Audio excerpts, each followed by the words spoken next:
Hey, good afternoon. We'll get going in just a second.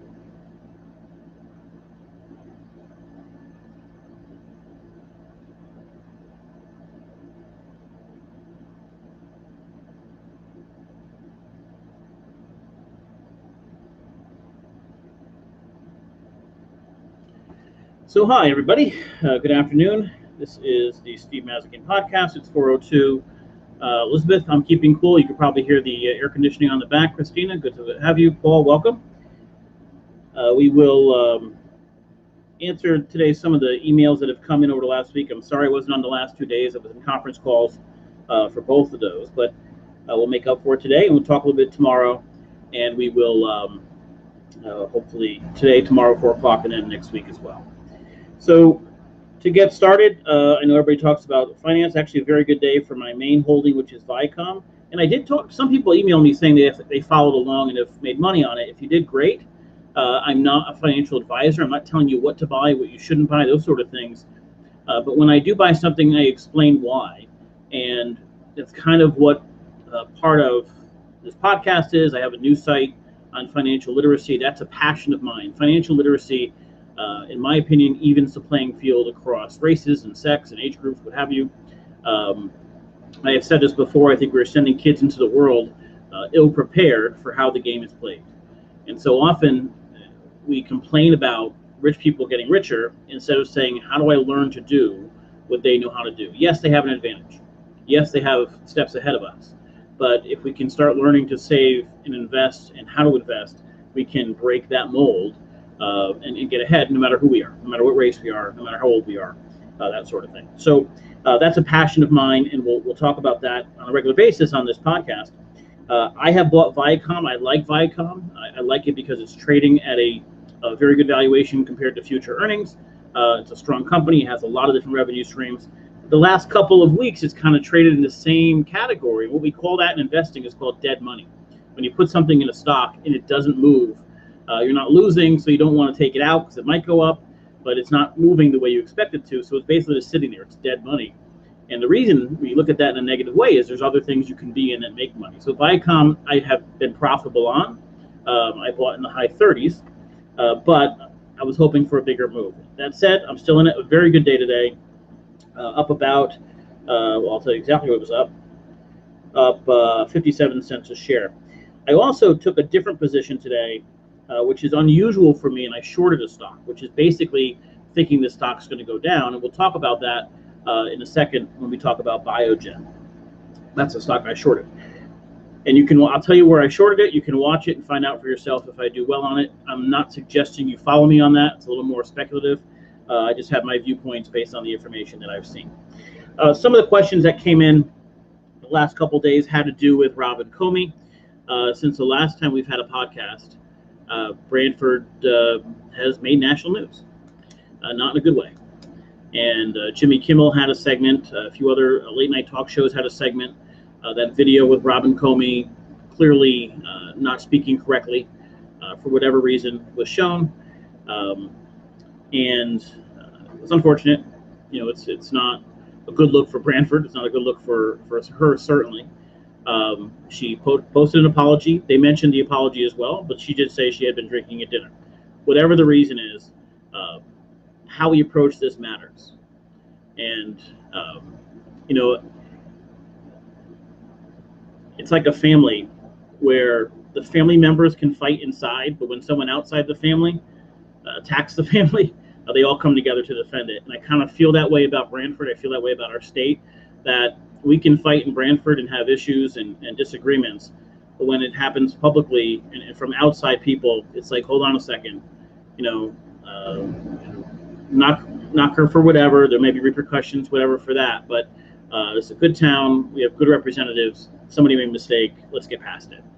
And I can say the emails that came in between last week's podcast and today have been spectacular. I mean, the support from Republicans, support from people who are not, well, one in particular not, but for the most part, people who ran against her in other races, people who did not have nice things to say about her during the election, all send in emails saying, you know, thank you for taking a balanced, intelligent approach to this and not piling on when you could have piled. Actually, there were some Democrats who had hated me in the past, literally hated me in the past, said awful things and sent emails saying thank you.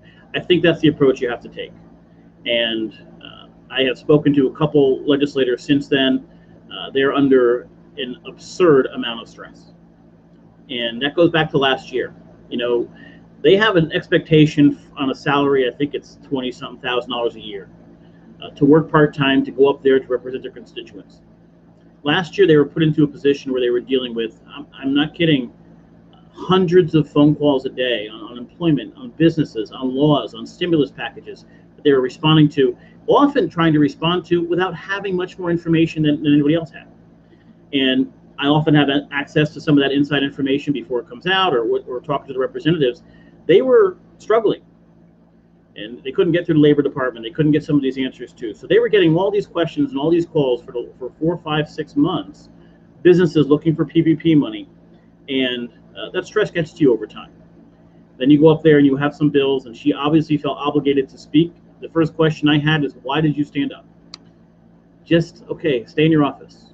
You know, I get it. You need a couple glasses of wine. So be it. Stay in your office. But she did, and she felt an obligation to stand up for her constituents and fight for a bill that was up her alley, child care bill. So I give her credit for that. She's responsible for her actions, no question, but it's not something we should overblow. It's funny in late night talk shows. It's had its moment. Now it's time to get back to actual issues. And she's, you know, there's bills up there that are going to be positive bills for us. And she did take a stand on a housing bill, which I think was an awful bill, a terrible, terrible bill. She took a stand against. And so I give her credit for that, and that was before this incident. So we can take all of this with a grain of salt. It's unfortunate that we've made national news. It's tough. It's certainly tough on her and her family. I feel for them. But we can get past that. We can move on to actual issues that are actually going to impact us. Okay, we're going to talk, we're not going to do too much politics today. We'll talk about the marijuana bill a little bit. You know, it's funny with all of these bills,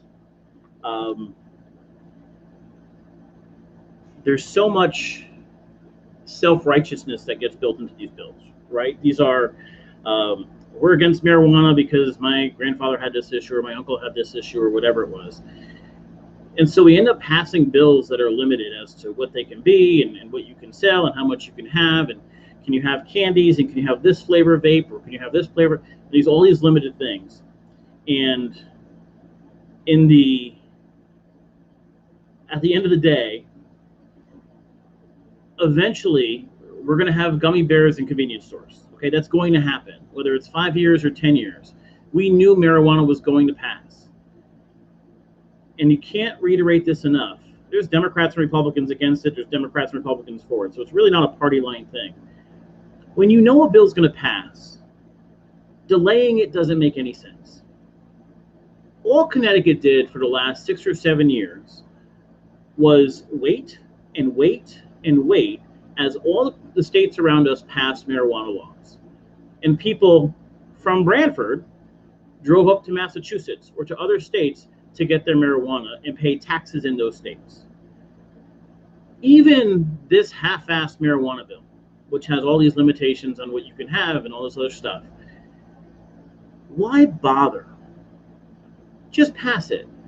So now we have marijuana comes in, tax revenue comes in, but that tax revenue has to go towards towns that were disproportionately affected by a drug war, which is still going on other drugs. You wasted 7, 8 years knowing eventually you're going to have legalized marijuana. Right? We all knew it. People even against it knew eventually you're going to have legalized marijuana. It's going to happen. And then they said, well, it was only $30 to $40 million in revenue a year. Well, over the last 7 years, that's what, $400 million in revenue. You want to talk about helping the social safety net? If you passed it like adults when you should have, there's $300 to $400 million in revenue that we've already had in our pocket. And now you put all these stipulations in a bill going forward that you know a year from now is going to change, and then 2 years from now is going to change, and then 3 years from now is going to change again, because somebody's going to decide, well, wait a minute, if we loosen this bill, we make more money.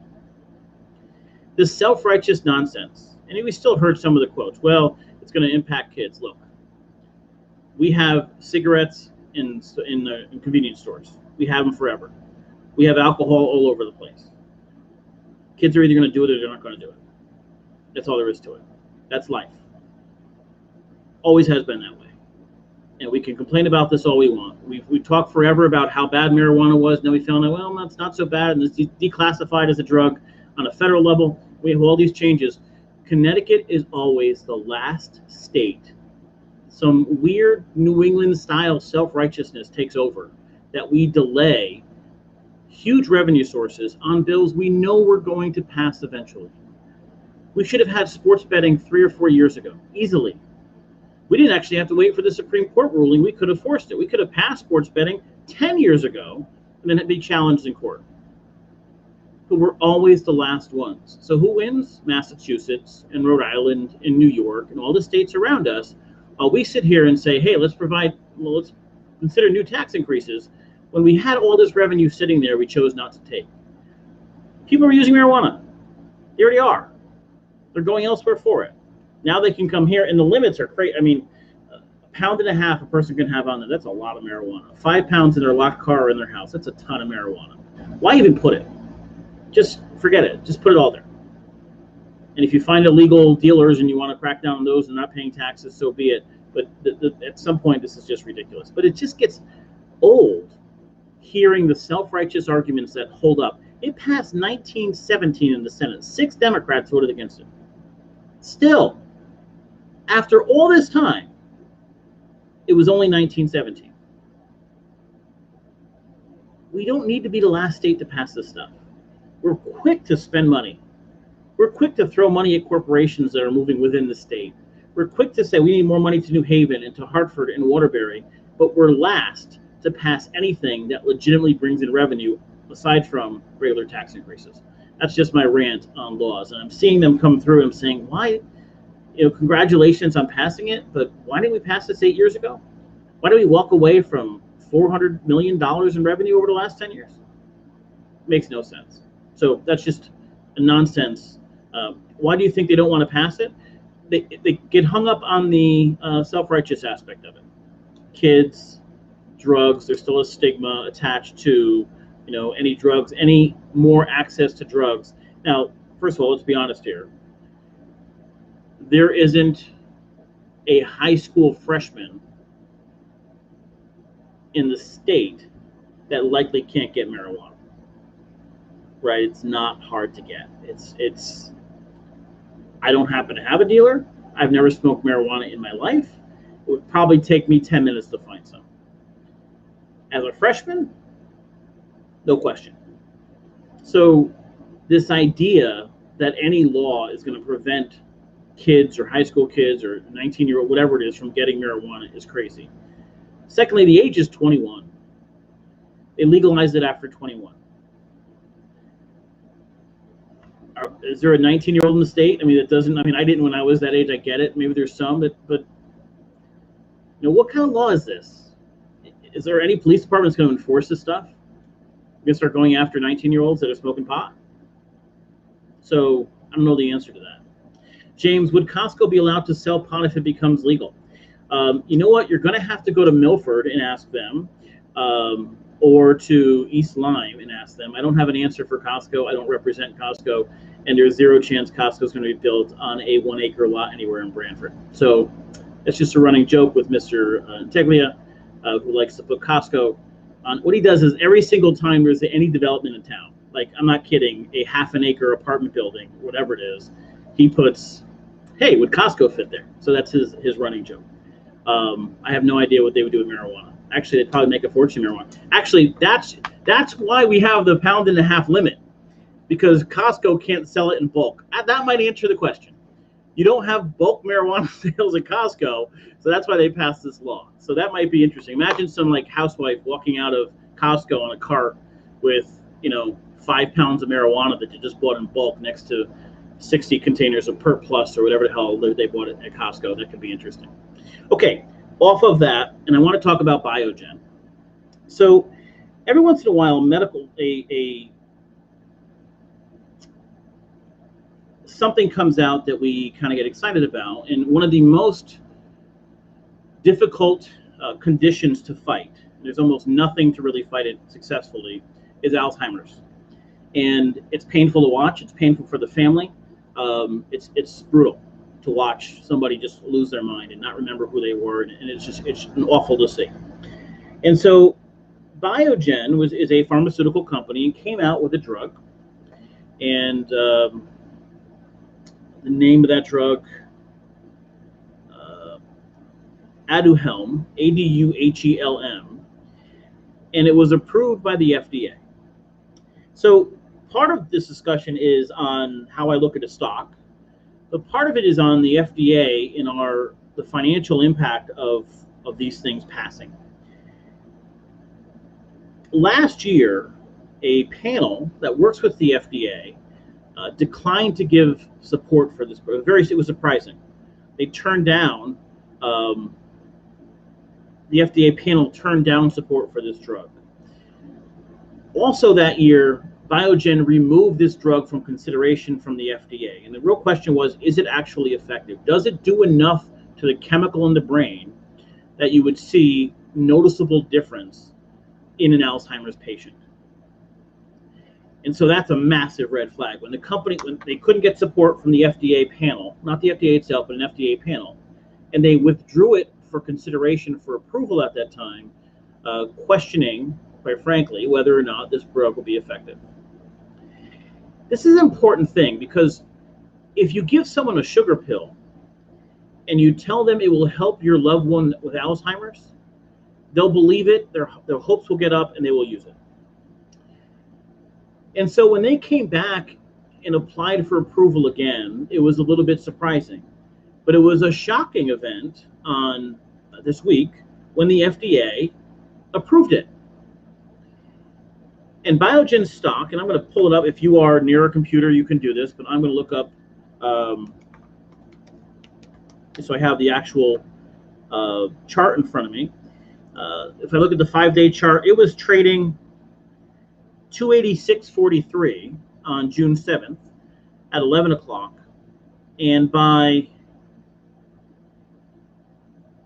June 7th at 1:30, so same day, 11 o'clock, got the approval. By 1:30, 2.5 hours, it was 430.14. So it went from 286 to 430.14. That's just a spectacular jump. The reason for it is, one, it's unheard of to have a successful Alzheimer's drug. It is the most sought after industry. You have millions of patients worldwide, if not more than that suffer from this. A huge market for it. It would be spectacular for this company to have this. But remember that they pulled it from the market they pulled it from consideration a year earlier, and a separate group in the FDA said, we're not giving our endorsement to this drug. And so even with the approval, there was this odd stipulation that they continue to do more studies, that you look into this more. So now you have a drug that even with approval, and a lot of these approvals of drugs are not necessarily curing anything, obviously, but they just show just a small improvement. There are, for example, cancer drugs that can extend a life for a couple days that get approval, and they make a lot of money extending lives for a couple days. We can talk about the ethics or morals of that, or whether it work price-wise or what have you, but that's how this works. If you can show some level of benefit, even a minuscule level, you can get this passed, and a company can make a lot of money selling this and getting it through insurance companies. With this circumstance and such an emotional disease, they passed it with questionable results. So from a business perspective, I looked at it and said, wait a minute, we had a stock jump up 60%. 60% on some questionable calls and possibly minimal returns. I want to short that stock. So I did. And so far doing quite well. Shorting it is actually guessing it's going to go down. It went far too high based on the potential for this drug and what it actually does. And if you have whole panels of scientists saying, we're not endorsing it, it doesn't do enough to endorse, that tells me there's some red flags here. The second aspect and the impacts from an insurance company standpoint and from a financial standpoint is this. I'm going to read this paragraph. The biotech company said it is charging $56,000 a year for an annual course of the new treatment, higher than the $10,000 to $25,000 price tag some Wall Street analysts were expecting. So you have a drug with questionable positive impacts. You will be giving to people of older age that can stay alive with Alzheimer's for years at $56,000 a year that we're going to expect who has Alzheimer's, older people typically, and that's Medicare, or is it Medicare, Medicaid, the government paying for that. And we're going to expect the government to pick up this medication. This is where the pharmaceutical industry is sick. Because all they have to do is get a minuscule improvement, and the demand will be out the door for this drug. The demand will be on the government to pay for this drug. The demand will be on every insurance company to pay for this drug. And they may, more than anything else, just be selling false hope to a lot of people. So from a business standpoint, I'm shorting the stock. I think the stock drops down into the 350 range, which is $55 lower than it is now. From an ethical standpoint, I have to question what the FDA is doing here. How much of an improvement is needed and has to be documented before you approve it? If you're going to say, listen, come back to us with more studies, in the meantime, people on their own, if they want this, they can go for it. That's fine. We have passed some laws that allow you to try experimental drugs before they're passed for people in dire straits. But to pass it and to request that the government pay for minimal results, that insurance companies pay for minimal results while their stock jumps up 60% at $56,000 a year. So if somebody in their last 10 years of life has Alzheimer's and they take this drug at $500,000 in cost. Now, that's the standard price. Whatever deals are worked out, it may be lower than that. $500,000 with potentially no significant or measurable difference in the outcome. That's highway robbery to me. And this is how the system works. Drug companies lobby like crazy. Do you want to be the FDA that potentially told people, no, well, we possibly had a drug for your parent with Alzheimer's, but we didn't give it to them? And so they passed it against the suggestion of many scientists who question how successful this drug could be. These are the things that happened behind the scenes in that healthcare debate that we had with Obamacare. Now, this idea of healthcare for all is fine, but there was Republicans that talked about some of this process and some of the costs that are happening behind the scenes when we pass drugs that are of questionable success levels going forward. There's a significant debate, and you can go online and look at scientific articles on how effective this drug will be. At that price point, does it make sense? And asking the government and insurance companies to cover this will drastically increase the cost of your insurance and your tax dollars to get minimal benefits for a group of people who are desperate for hope. It is a bad combination when it comes to people spending other people's money. And so, yes, from a business perspective, I look at that and say, wait a minute, let's take a look at this and see where the stock's going to do. From a personal perspective, there's some legitimate questions we have to ask. Diane Levy, keep people sick is good for business. I don't think that, listen, pharmaceutical companies want to find something that solves a problem, right? They want to be the first one to market. There's no question about that. The FDA works for their stockholders only. The FDA doesn't have stockholders. The FDA is a government agency that approves medications. Mary, and should it be covered when the panel felt it wasn't all that it's claimed? So you should, I mean, all of you listen to this, but also go do some research on this yourself. So even on CNBC, if you go back to last November, the headline was Biogen hits snag after Alzheimer's drug fails to win support from FDA panel. And we'll read this. In an 8-to-1 vote, the panel said Biogen's late-stage study didn't provide strong evidence showing that this drug effectively treated Alzheimer's. 2 other panelists said the data was uncertain. So 8-to-1, and then 2 said we have no idea if it's uncertain data. The FDA could still approve the drug, and they ended up doing this, which would make it the first drug approved to slow cognitive decline in people living with the disease and first new treatment for Alzheimer's in nearly 20 years. There's a massive financial benefit for being the first new treatment for Alzheimer's in 20 years. There isn't a person on the planet that doesn't want their loved ones taking this if it improves them by 1%. The question is, does the cost, from a cost-benefit analysis standpoint, does the cost make sense? Does the benefit make sense? Is a small improvement, 8-1 in that study, worth the cost of all of the taxpayers in the country and all the insurance payers paying their insurance premiums? And so it's a dilemma that we kind of missed. I think the average person may have missed this. That, along with the legal costs of medical malpractice, as part of the Obamacare debate. Fundamentally, I very much support universal health care. I think it's the single greatest thing you can do economically in my lifetime would be to provide universal health care for people for a lot of reasons. One, you would not want to stick at a job. You can leave a job. There's so many people that leave jobs they're unhappy at because they need to keep their health care. There are also so many people that are near retirement age or close to it that could retire and replace it with a younger worker, but are not retiring because they're not quite ready to switch over to government insurance and therefore have to keep their job. So they may be financially in a place that they don't have to work anymore, but they have to keep their health care. If we had universal health care, those problems, self-employed, $640 a month, single person, and I'm overweight, I don't have diabetes, I have no medical or health conditions. Not exactly sure how sometimes, but I have no medication that I take. $600 a month, over $600 a month, plus a $6,000 deductible.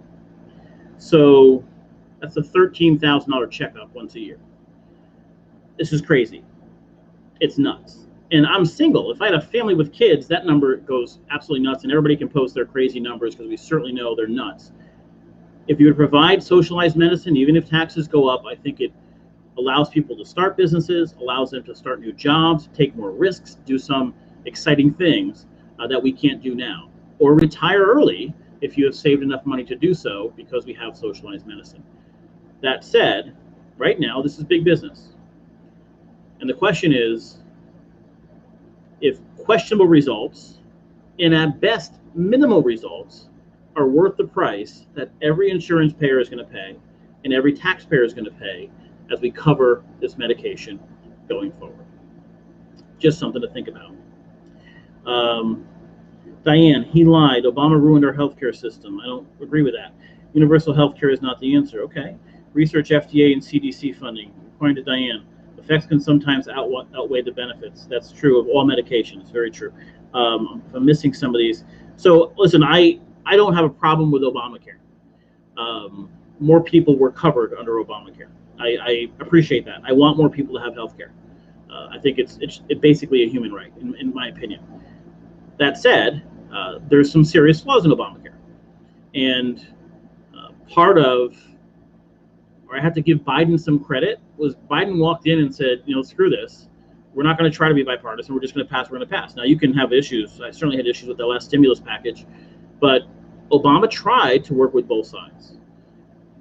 Basically, they had promised not to work with him no matter what, but getting some health care is a good thing.